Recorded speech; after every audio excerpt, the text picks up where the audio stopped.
Hello everybody and welcome to this video. In today's video we would like to print the square of each number from 1 to 5.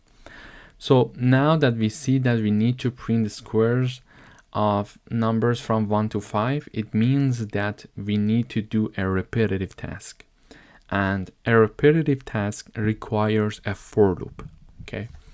So in order to have a for loop, we simply write down the keyword for, and I is my iterating variable. So for each I in the range starting from 1 and ending at 5, because the problem statement was mentioning that, we're going to start from 1 and we're going to end at 5. Okay, we're going to execute this part of the code. For each I in this range, we're going to execute this part of the code.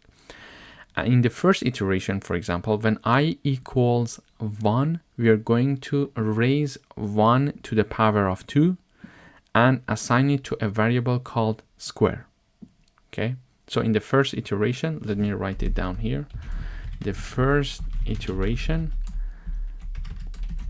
I equals 1, and we are going to have 1 multiplied by 1, so the output is 1, and number 1 is assigned to a variable called square, and this is the assignment operator. In the next line, we are going to print this message. The square of 1 is, and we are going to print the value of the square variable which equals 1. So this is why we see it here. Square of 1 is 1. Okay.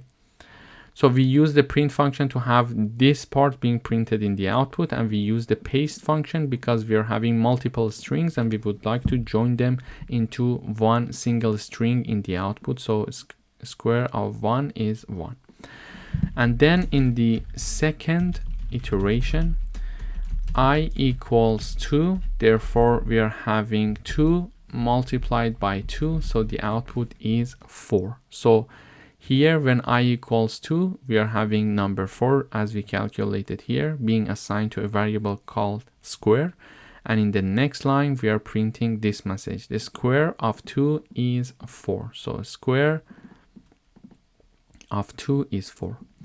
Then we go for the third iteration, which is this one. So I equals 3. So we are having 3 multiplied by 3. The output is 9. 9 is assigned to a square variable, so we see that square of 3 is 9. And then we are having the fourth iteration, I equals 4. So we have 4 multiplied by 4, so the output is 16. So we see that the square of 4 is 16. And finally, in the last iteration, we are going to have the I equals 5, meaning that 5 multiplied by 5, it's 25. So 25 is assigned to the variable square, and we are printing it here in the output. So square of 5 is 25. So in this video, we learned how to print the square of each number from 1 to 5. Thanks for watching.